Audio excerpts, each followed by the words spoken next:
అన్న ఏంది పరిస్థితి ఈ రోజు కూడా అంటే ఇది ఎన్నోసారి అసలు ప్లాట్లలోకి వచ్చి ఇట్లా క్లీన్ చేపి ఇచ్చే ప్రయత్నాలు చేసి వందల సార్లు వచ్చినాయి.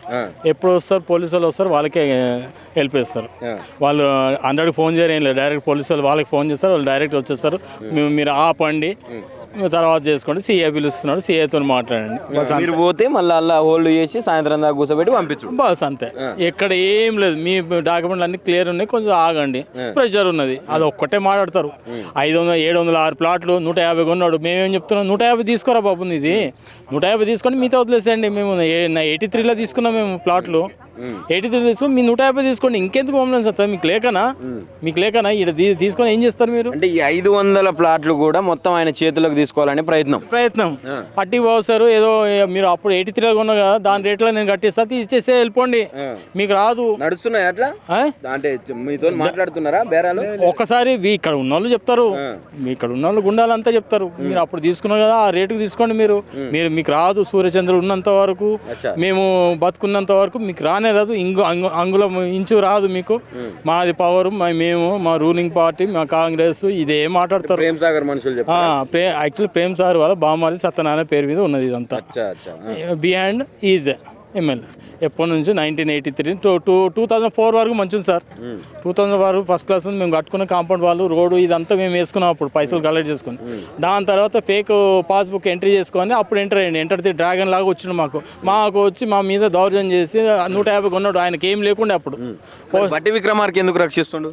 ఇక వాళ్ళ కొలిగ్ కదండి. ఒకప్పుడు మన ఈ సార్ కూడా అన్నారు కదా, విష్ణుమూర్తి బ్రహ్మ అనే మాట్లాడుకున్నారు కదా, ఇట్లా బ్రహ్మ ఇది మన ఈయనమో ప్రేమ్ సారేమో శివుడు, శ్రీధర్ బాబు మన విష్ణుమూర్తి, ఈయనేమో శివుడు, వీళ్ళేమన్నా ముగ్గురు త్రిమూర్తులు మేము అని మాట్లాడుతున్నారు. ఏం చేస్తాం సార్, వీళ్ళ దగ్గర పవర్ ఉన్న తర్వాత మా అలాంటి సామాన్య ప్రజలను ఇబ్బంది పెడితే ఏం బాగుపడతారు?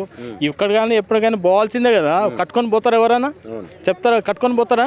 ఎప్పుడైనా పోవాల్సిందే, శ్మశానికే పోవాలి కదా, అవునా కదా, శ్మశానికే పోవాలి, కట్టుకొని అయితే పోలేరు కదా. వాళ్ళంటూ పిల్లలు మేము 83లో ఉన్నాం, మాకు లేదు, ల్యాండ్ లేవు, మేము ఇల్లు కట్టుకున్నామంటే మా దౌర్జన్యం చేస్తున్నారు. పోలీసు వాళ్ళు వాళ్ళతో కలిసి ఉంటారు. పోలీసు వాళ్ళు ఎప్పుడు 100కి ఫోన్ చేయరు, మేము 100 ఫోన్ చేస్తే రారు, వాళ్ళు డైరెక్ట్ వాళ్ళకే డైరెక్ట్ ఫోన్ చేస్తారు. పోలీసు వాళ్ళు డైరెక్ట్ 100కి ఫోన్ చేసే సమస్యనే లేదు సార్ వీళ్ళు.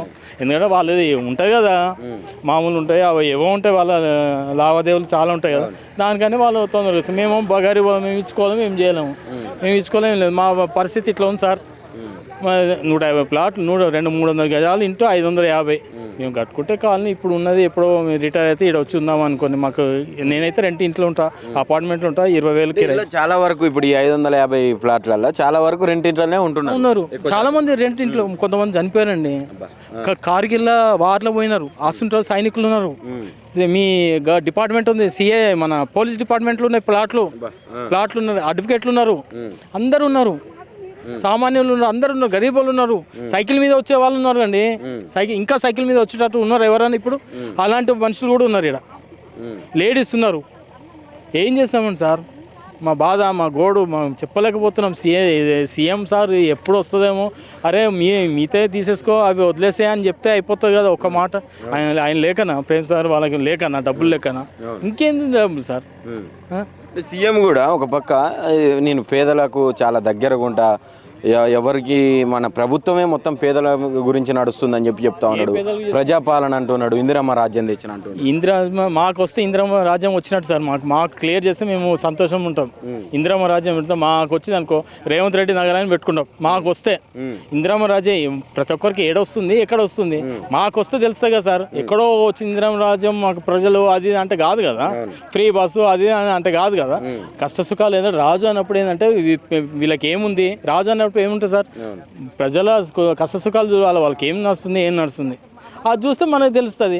అది లేదు, ఏం లేదు, ఆయన కూడా తెలుసు ఇష్యూ, ఆయన వరకు పోయింది. ప్రజా దర్బారా ఒకటి పెట్టిండు, మాది పబ్లిక్లో వచ్చిందండి. అప్పుడు అయినా కూడా చలనం లేని మనిషి. మన రేవంత్ గారు అది ఏం చెప్పాలి, వాళ్ళు ఎమ్మెల్యే కొల్లిగాలి ఏంటంటే వాళ్ళ ఖరీబ్ వాళ్ళకి వదిలేసేయండి అని చెప్తే అది ఉంటుంది కదా సార్. ఆయన 150 తీసుకోండి, అప్పుడు ఎప్పుడో 5 లక్షకో 2 లక్షకో అంత బెదిరి తీసుకున్నాడు. 150 నువ్వు తీసేసుకో, మీతో మా వదిలేస్తే మేము కట్టుకుంటాం కదా. దాంట్లో ఏముంది, కేసులు లేవు, రెవెన్యూ పరంగా ఏం లేదండి, ఒక్క కేసు లేదు. బనాయించడం ఉంటుంది, ఈ లాయర్లు ఉంటారు కదండి, 10 మంది లాయర్లు ఉంటారు, ఈ కేసే ఆ కేసే ఆ కేసే అని అన్ని కేసేసి మమ్మల్ని చంపుతున్నారు అంతే, దాంట్లో ఏం లేదు. బెదిరించుడు, దాడులు ఇవన్నీ కూడా జరుగుతున్నాయి. మరి మొన్న లాస్ట్ టైం 50 మంది లేడీస్ వచ్చినారు, ఆ అడ్డ మీద వచ్చిన లేడీస్ ఉంటారు కదా, పొరం గుండాలు, వాళ్ళు వచ్చి మా మీద దౌర్జన్యం, వల్గర్గా లాంగ్వేజ్. మేమేమో డిగ్నిటీ మెయింటైన్ చేస్తాం, ఎందుకు కొట్లాట ఎందుకు పంచాయతీ అని మేము పోతాం.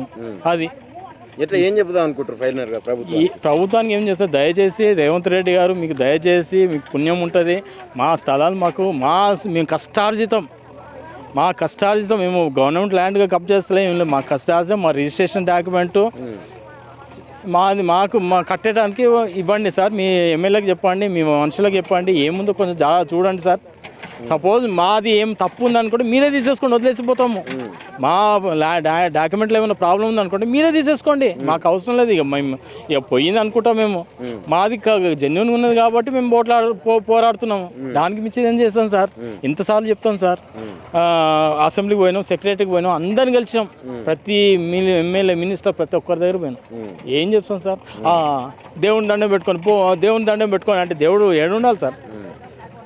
గాలికి దీపం పెట్టినట్టే, గాలి దీపం పెట్టి దేవుడి దండం పెట్టుకొని వస్తుందండి మీకు మీదే కదా, మాకు తెలుసా అండి, క్యారెక్టర్ తెలుసులేండి అని అంటారు. అందరు చెప్తారు క్యారెక్టర్ ఎట్లా తెలుసా అండి.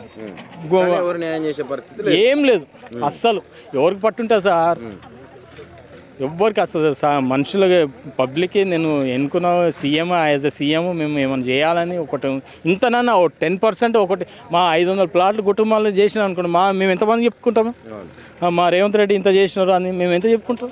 అది లేనేలేదు పరిస్థితి, అది మేము ఏం చేయలేకపోతున్నాం అండి. ఇప్పుడు పోలీసు వాళ్ళు వచ్చారు, ఆపమంటున్నారు, ఏం చేస్తాం, మొన్న కేసులు పెడతా అంటారు, పెట్టుకోమని చెప్తున్నాం. మేము మొన్న 9 గంటల వరకు ఉన్నాము, ఆగండి మీ పేపర్లు అన్నీ కరెక్ట్ ఉన్నాయి అంటాడు సీఏ కూడా ఏం చేస్తాడండి, మంచి సార్ మంచోడే, సార్ మంచోడు, చాలా మంచోడు సీఏ సార్. పొలిటికల్ ప్రెషర్ పైనుంచి అంటారు, ఏం చేస్తాం సార్, ఆయన పరిధి ఒకరి నుంచి ఒకరు. ఇదే ఫైట్ చేయడానికి అయితే సిద్ధంగా ఉన్నాం. ఎటైనా ఇప్పుడు ఏమన్నా కానీ పోతాం మేము, ఇక పోతాం కన్నా సిద్ధం ఉన్నాం మేము. చంపుతారా చంపండి, ఏం చేస్తాం.